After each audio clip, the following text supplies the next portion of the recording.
soldiers in the trenches of the First World War aimed their rifles, then cannons, into the sky in sometimes successful attempts to stop enemy planes from completing a reconnaissance or a bombing mission.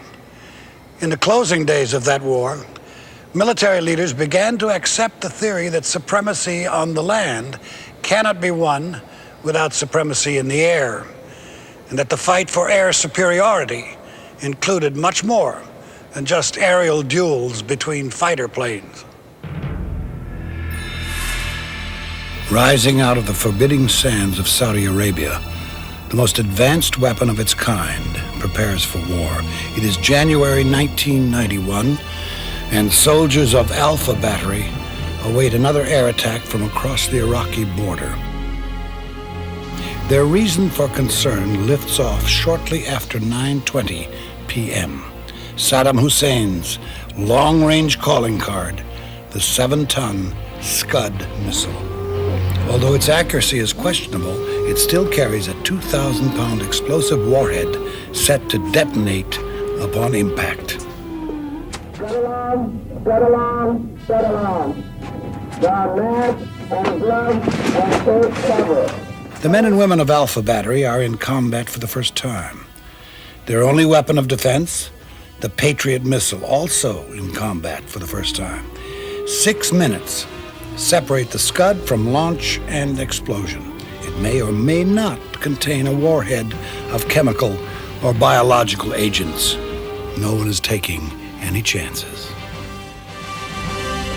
Get along, get along, get along. When the actual alarm went off that a Scud was launched, it would still take us 30 seconds to find out what direction it was launched at. And by the azimuth that was coming over the radio, we would know whether it was going to Israel, whether it was going to Riyadh, or whether it was going to Dhahran. The soldiers had enough confidence in the system that once they had it prepared for combat, that they were willing to sit there with that equipment and watch the system do its thing.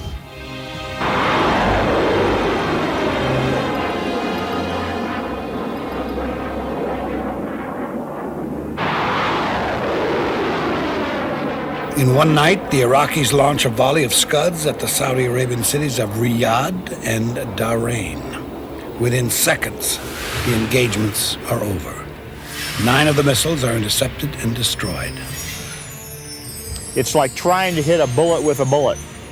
And the bullet of the Scud coming down and the Patriot going up is probably twice the closing velocity you'd get if you fired two 30-06 bullets at one another. I mean, we're talking about speeds that fast. The Scud missile is not a very precise military weapon.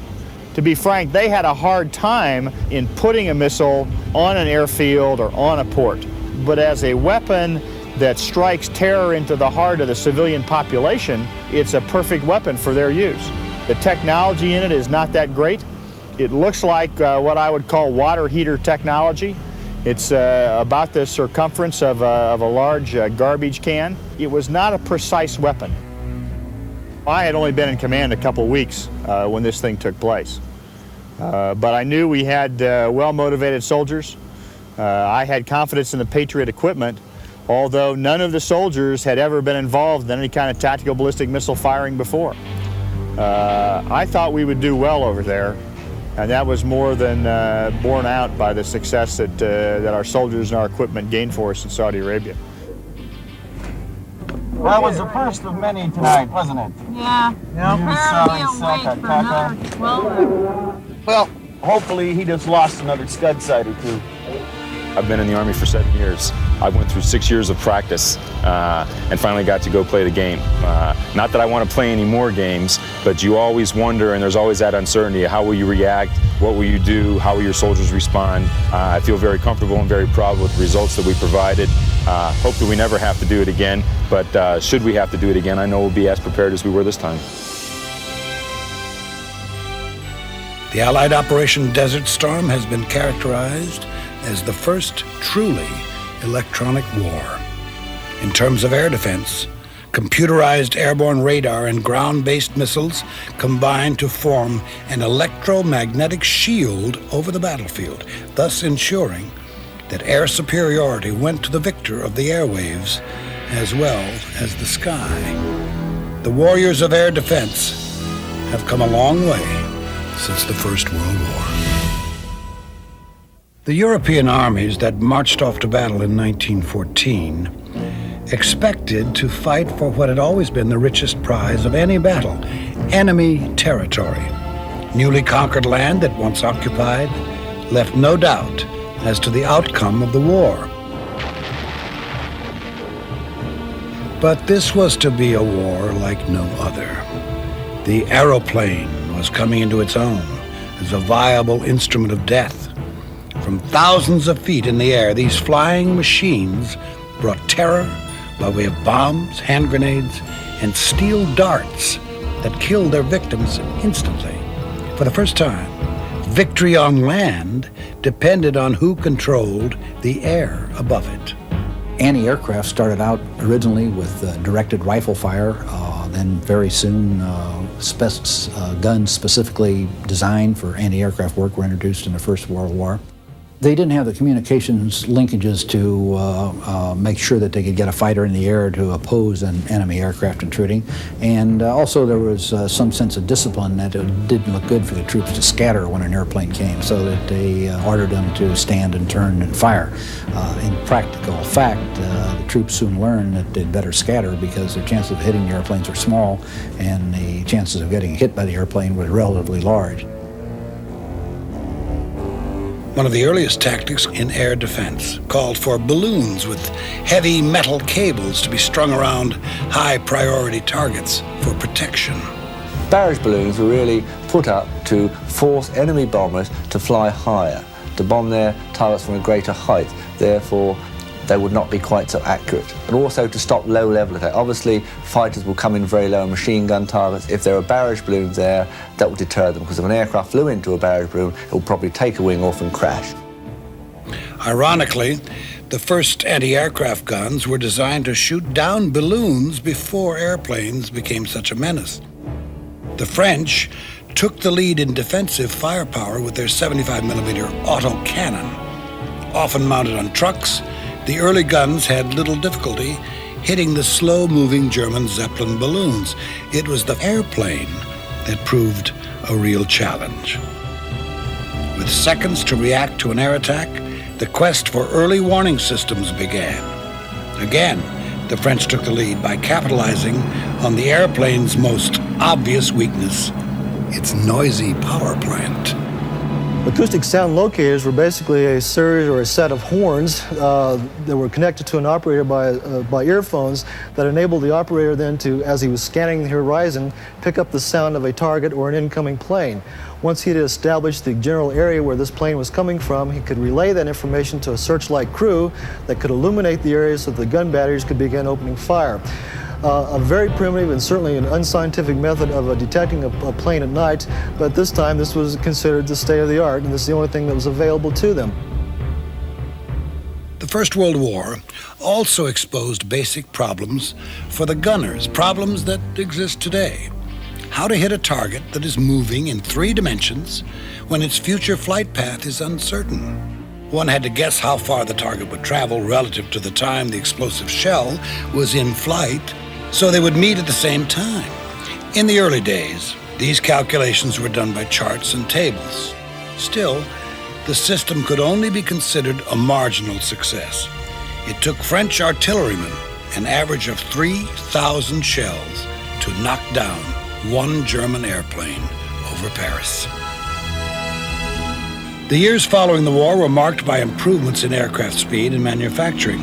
Biplane wings gave way to monoplane designs, and all-metal fuselages carried faster powertrains to speeds over 250 miles per hour, fast enough to outpace the improved acoustical sensors devised to follow them. While the offense was gaining momentum, the most significant achievement in air defense history was dawning in England. In 1935, Dr. Robert Watson Watt demonstrated that a bomber would reflect the radio waves given off by a BBC transmitter. Within 4 months, a radar set had been built that could detect aircraft 17 miles away. The The basic elements of radar have changed little since they were discovered in the 30s. A radio transmitter generating radio waves from an antenna illuminate an area of airspace. A target, such as an airplane, that enters this space bounces a small portion of the radio energy back to a receiving antenna. When this weak signal is amplified and displayed on a cathode ray tube, it can be tracked by an operator who can follow its every movement. The uneasy armistice of 1918 and the weapon limitations in the Treaty of Versailles were intended to re-establish peace throughout the world, but they only served to postpone a Second World War. Following the seizure of power by Hitler and the Nazi Party in 1933, Germany's underground rearmament program came from undercover, revealing to the world the Luftwaffe's new aircraft and a well-equipped mechanized army.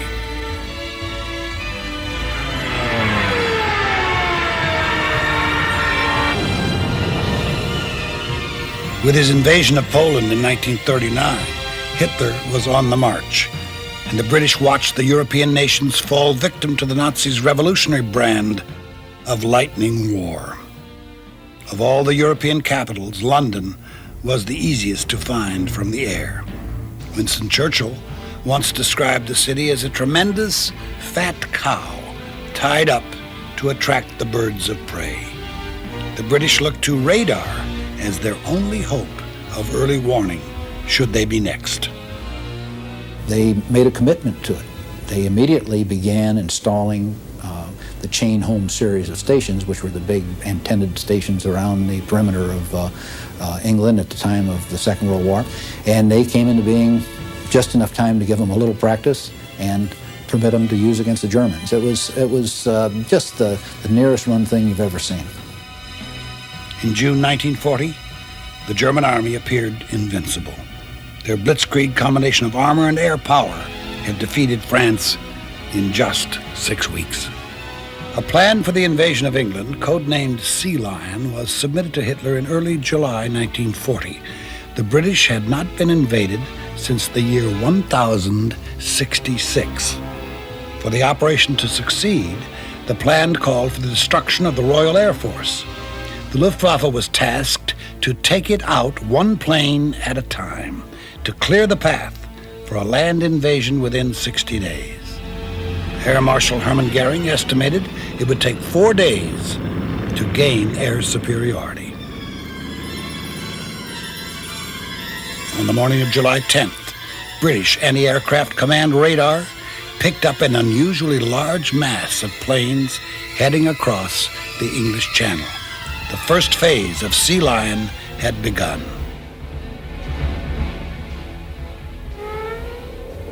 The citizens of London were alerted to take shelter. Radar operators quickly pointed RAF fighters to the Luftwaffe's position. The British, even with the meager resources they had in comparison to the Luftwaffe, were able to maintain this edge by knowing where the enemy was and where they were coming from, and also when they weren't coming, so they could get their planes down, refueled, rearmed, and back in the air. This was a big advantage that the Germans never really realized that the British had.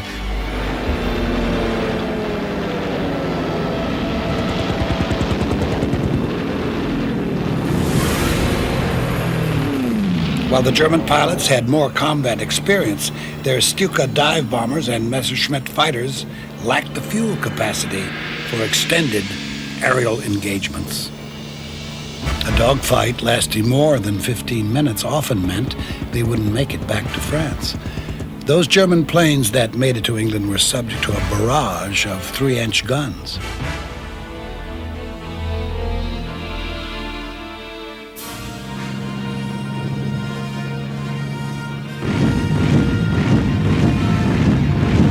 The Germans never fully appreciated the effect early warning radar had on their operations until it was too late.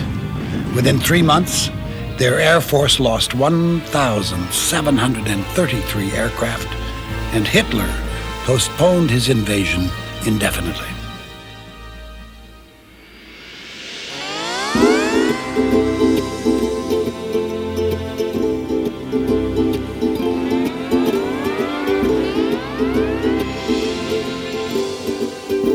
In 1941, America installed its first radar stations on the Hawaiian Islands to help protect the Pacific Fleet. None of the people in the company had actually seen one of these units until that time. Then most of the training was actually done on the job. The radar equipment, while primitive, was very good equipment, and we felt that we were on the leading edge of technology. We were a relatively new company, but it was a rather relaxed lifestyle for the most part. I know the tensions were building up between Japan and the United States. We know also that there was a war going on in Europe, but the war in Europe from the Hawaiian Islands was half a world away.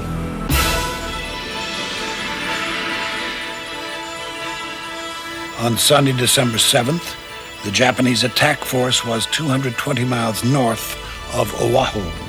At 6:10 a.m., the first wave of 183 aircraft were launched. In Hawaii, Sunday was a day of rest. At Opana Point Radar Station on Oahu's north shore, the normal Sunday hours were 4 a.m. to 7 a.m. On December 7th, Privates Joseph Lockhart and George Elliott were on duty. They decided to keep the station open later so Elliott could practice on the new equipment. Shortly after 7, we got this indication of what seemed to be a very large flight. In fact, it was the largest display I'd ever seen on the scope. Well, I thought at first there was something wrong with the equipment, so we ran through a series of checks and decided that the equipment was functioning properly, and we followed it for a while and decided that maybe we better tell somebody about it. For the first time in history, American radar had detected enemy planes. Lockhart and Elliott reported their sighting to the Fort Schaffner Information Center twice, but on Sunday, only an inexperienced officer was on duty. He told them not to worry about it. He felt that it may have been a flight of B-17s that were coming in from the West Coast that were due that morning. But this was coming directly out of the north, which seemed to be a strange way to come from the western coast of the United States. At 7:15, the planes were only 92 miles from the radar station. At the same time, the Japanese launched a second attack wave, 168 more aircraft. We had no idea that it was an enemy attack, none. You got to put yourself in the time frame to understand. Nobody on the island was expecting an attack. At 7:39, the radar lost the sighting in the hills and the equipment was shut down. At 7:55, America suffered the worst naval defeat in its history.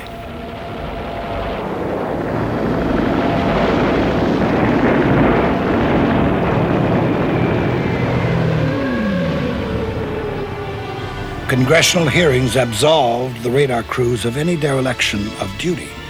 Radar had proved its value, but like any system, it's prone to human error. The close cooperation between radar sites and fighter control centers in the Battle of Britain cast the mold for all air defense systems that followed. Once radar was first employed on a large scale by the British, obviously the radar war then started. How you could stop that radar becoming effective. And that throughout the 1939 to 45, there was a constant battle between the British and the Germans. Still smarting from their defeat by the RAF, the Germans began assembling their own radar air defense system.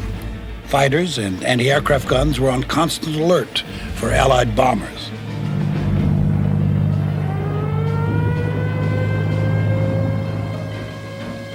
The primary German air defense gun was the 88 millimeter. It could fire a 20-pound shell as high as 26,000 feet. They were difficult to obtain victories with because the chances of hitting an airplane were remote, but they would put up enormous flak barrages so that the aircraft would simply have to fly through them, and they might run into a shell. Later, there was radar-directed flak, which was much more effective. By 1944, more than 10,000 of these guns were in operation. For the Allied bombers to get past them, they had to devise ways to defeat the German radar. One such tactic was the use of chaff. Well, chaff originally was tinfoil cut into strips that happened to match the frequencies of the radar emitters being transmitted against it. Chaff would be dropped and it would simply blank out the German screens. The first time it was used was on the raid on Hamburg in 1943, and the German radar operators simply didn't understand what was happening because they could no longer see the British or their own night fighters on it. It simply blocked out everything as if they'd drawn a shade down. The whole radar screen would be a mess. They couldn't see our aircraft coming. But they soon changed frequencies. They got better radars. We had different types of foil. So all the way through the war, there was a constant battle. You could call it the battle of the scientists, where they were each trying to outwit the other one. Perhaps the most important anti-aircraft development of the war was the proximity fuse. Originally a British design, it was tested and produced in the United States. The top of each shell contained a tiny radio transmitter and receiver that sensed the presence of an aircraft while in flight. The gunners on the ground no longer needed a direct hit on their flying targets to score a kill. This was really a small radar built into the nose to the fuse area of the projectile, and it exploded when it got in the proximity of a target. The mechanical fuse went off at the end of a certain time, whether they hit anything or not. But if you can get in the vicinity of the target, well, you can get hits. At first, the proximity fuses were so secret, they were used only over water to prevent duds from falling into enemy hands. But the Germans were developing a weapon that forced the Allies to reconsider their policy. The V-1 buzz bomb was Hitler's weapon of last resort. As the first jet-powered missile, it could carry a 2-ton warhead about 160 miles, just far enough to reach England from France. After the Allies invaded France in June of 1944, Hitler unleashed over 5,000 V-1s over Britain in an 80-day period. The V-1s traveled quickly for their day, crossing the English Channel at speeds up to 400 miles per hour. Compared to airplanes, they were 8 times harder to hit. At 2,300 feet, they were too high for light guns to reach and too low for the bigger guns to follow. But the British gunners were ready. They moved all their anti-aircraft artillery to the coast and armed them with proximity fuses.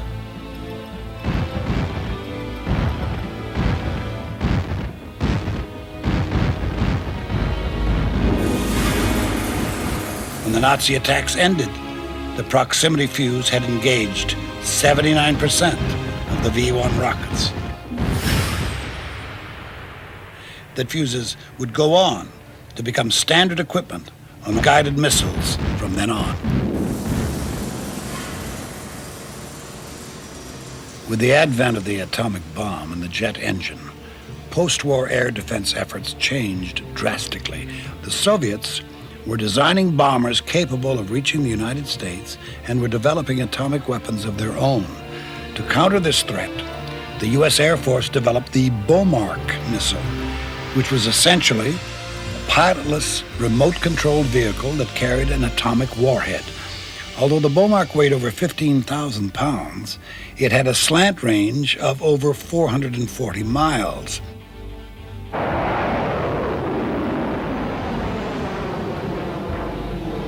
Its mission was to fly into a squadron of Soviet bombers. Once its proximity fuse sensed the bombers, its nuclear bomb would detonate, obliterating anything within range. You could attack flights of 4 or even single aircraft, and if they were maneuvering and high speed, you had a better chance of getting a kill with the larger radius of destruction that even the smallest nuclear weapon would put up there.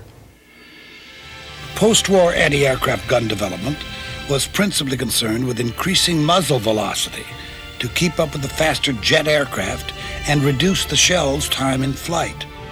The American .50 caliber machine gun was improved to fire 2,000 rounds a minute with a range of over 1,500 yards. The latest gun was the 75mm Sky Sweeper. The Sky Sweeper was the first air defense system that had the radar integral to the mount, and it was the first attempt to get true mobility. Before that time, the guns were separate from the radar, and the radar were separate trailers, and the computer was a separate trailer. The packaging for the Sky Sweeper put this all on one mount. But just as the problem of conventional guns was being solved, guided missiles began showing promise. The first operational U.S. surface-to-air missile was the Nike Ajax. It was deployed on a grand scale. They manufactured perhaps, I think, almost 20,000 of them. There were sites all around the country. They were an effective system that fed into what was called a SAGE system as far as the ground control, and they would have been quite effective against incoming bombers. The Nike could travel close to 4 times the speed of sound with a slant range of 87 miles.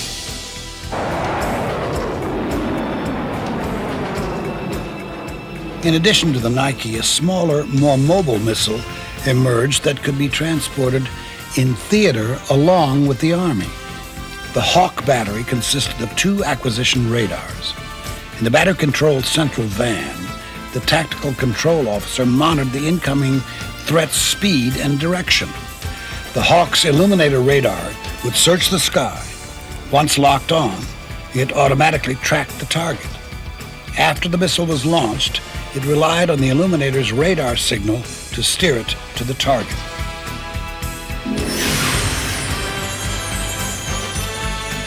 In 1972, the Hawk's manufacturer, Raytheon Corporation, modified the missile's guidance system with solid-state electronics and increased its warhead size to accommodate 100 pounds of explosives. The improved Hawk now flies at 2.5 times the speed of sound. Over 20 countries currently have the Hawk in operation. Although the 1,300-pound missile is somewhat bulky by 1990 standards, the U.S. Department of Defense is confident enough in its performance to keep it operational until the turn of the century. This is the Red Eye. It is a man-transportable, shoulder-fired air defense missile. A third family of missiles developed in the 50s was the man-portable missile. When it was first introduced in 1964, the Red Eye was the first surface-to-air missile designed to be used by hand. It has a speed of 1.2 Mach, or 1.2 the speed of sound, weighs 29 pounds, and is used by frontline soldiers. It is a disposable weapon system. In other words, once you fire it, it's already prepackaged from the factory. You just throw the weapon away. It's also a fire and forget weapon system, in that it is a heat seeker. Once it's locked on a target and the missile itself leaves the launch tube, then the gunner can throw the tube down and he can run, and he better run fast because it's going to be following a jet aircraft, and the vapor trail could give away his position. While battlefield air defense weaponry progressed, the advent of intercontinental nuclear ballistic missiles made whole continents potential battlegrounds. To answer the Soviet nuclear threat, an early warning system had to be assembled in Canada, over which Soviet bombers and missiles were expected to pass if launched against the United States. The largest radar systems in the world became part of the North American air defense system. It provided to the United States and to Canada about 2 to 3 hours warning of an inbound bomber penetration so that interceptors could be scrambled. They decided to move to a place where they would be protected from incoming ballistic missiles by going to a hardened site. So they went to Cheyenne Mountain near Colorado Springs, Colorado, and simply excavated an enormous quantity of material from the earth to create within the mountain a complex that became NORAD headquarters, and which was the command and control center for the defense of North America. It had particular import with the ballistic missile because the times were cut down so much. With the bomber penetration, you had 2 to 3 hours. With an incoming ballistic missile over the North Pole, you had perhaps 30 minutes. In the late 50s, American coastal defense depended on Navy picket ships and Texas towers positioned out in the ocean to give notice of all inbound aircraft. These systems proved effective, but their range was limited by the curvature of the Earth. To satisfy NORAD commanders, the EC-121 was produced. As one of the first airborne warning and control systems, its radar scopes could scan 360 degrees without any interference to determine an enemy plane's position and altitude. That was used primarily to direct fighters in to counter Russian aircraft which could have attacked America. But when the Vietnam War was on, it was used as a very primitive type of airborne command post. The EC-121 crews arrived in Southeast Asia in 1965, initially to maintain a radar watch over North Vietnam. But they adapted quickly to the combat environment and soon began issuing intercept vectors to fighter aircraft. They also plotted the positions of downed airmen and warned of surface-to-air missile launches that appeared on their radar. In 1968, the EC-121s began carrying senior air staff commanders who took advantage of the 7 tons of surveillance equipment and coordinated airstrikes directly from the plane.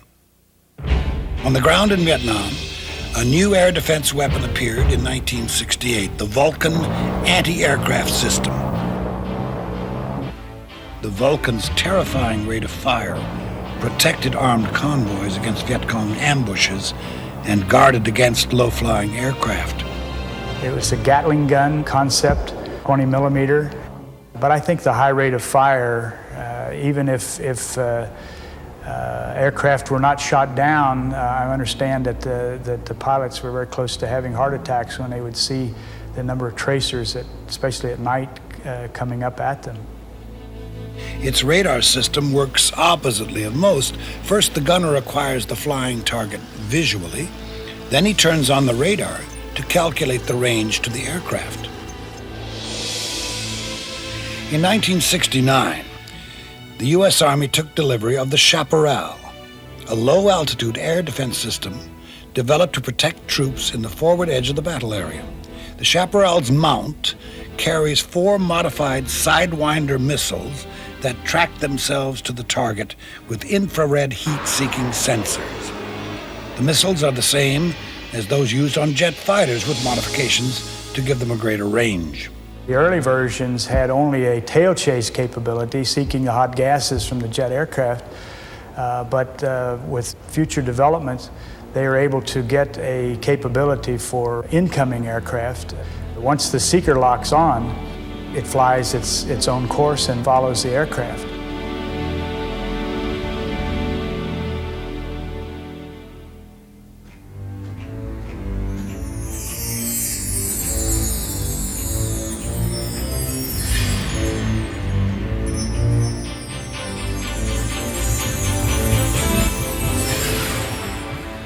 In 1972, research began on a shoulder-mounted surface-to-air missile that could replace the Red Eye.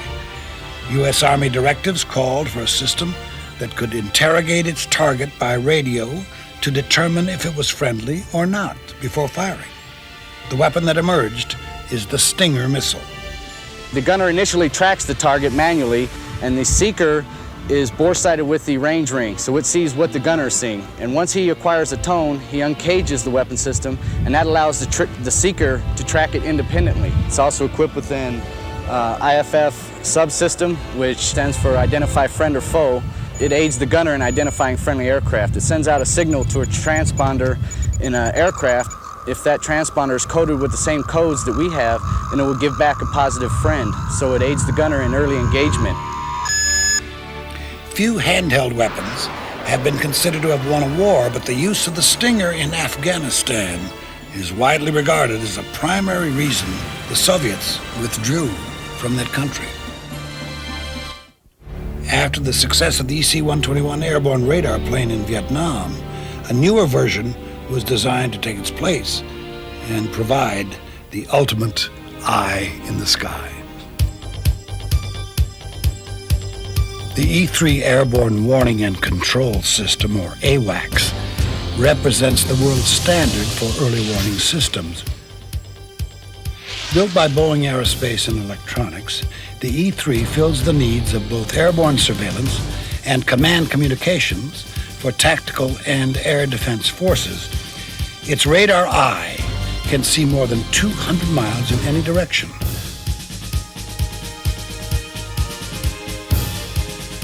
On board are two senior officers, the aircraft commander on the flight deck and the mission commander in the back. The advantage of an E-3 aircraft is really it is a mobile command and control aircraft which can be deployed as near as the front line as possible. Therefore, it can look deep into enemy territory. At the heart of the AWACS is an IBM multiprocessing computer that can separate airborne targets from ground and water clutter that confuses most other radars. If it's looking into, for example, Iraq, it could see the Iraqis scrambling MiGs, and then, therefore, the AWACS will be able to direct our aircraft into the best tactical position. Also, it is not vulnerable. Radars on the ground can be knocked out. AWACS are moving around the sky. It could still be attacked by enemy fighters, perhaps, but it is not so vulnerable as fixed radars on the ground. The AWACS is built on a commercial Boeing 707 airframe.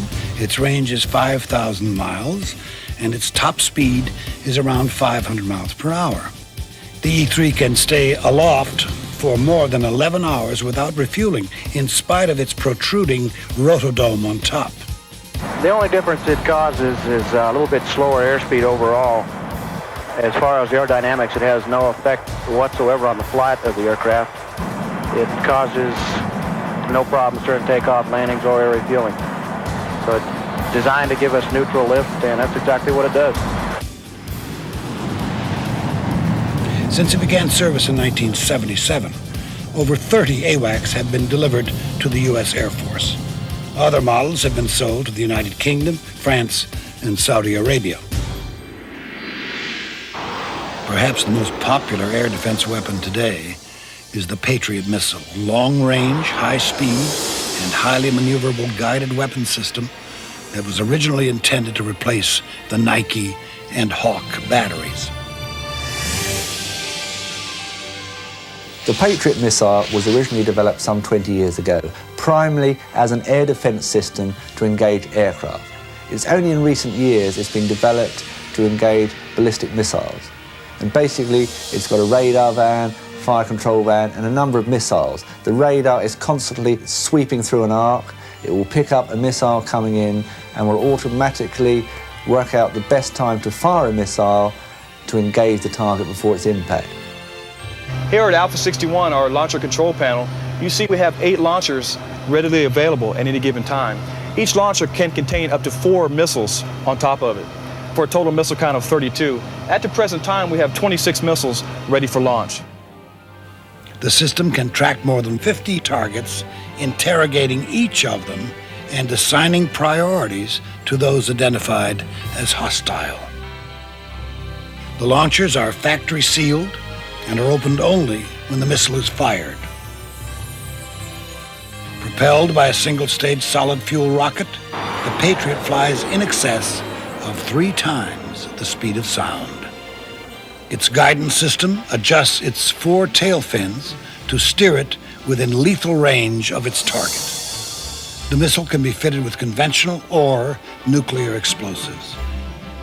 It is totally transportable and can be set up in less than 1 hour. Today, the requirement for reliable air defense weaponry is greater than ever before, as the threats facing moving armies can now come from a variety of fixed aircraft, helicopters, or cruise missiles. The proliferation of mobile missiles continues on an international scale. The British manufacturer Short Brothers Javelin takes on all current attack aircraft and helicopters. The first line of defence for an army would be the shoulder launch systems. In the case of the British Army, it is now the Javelin.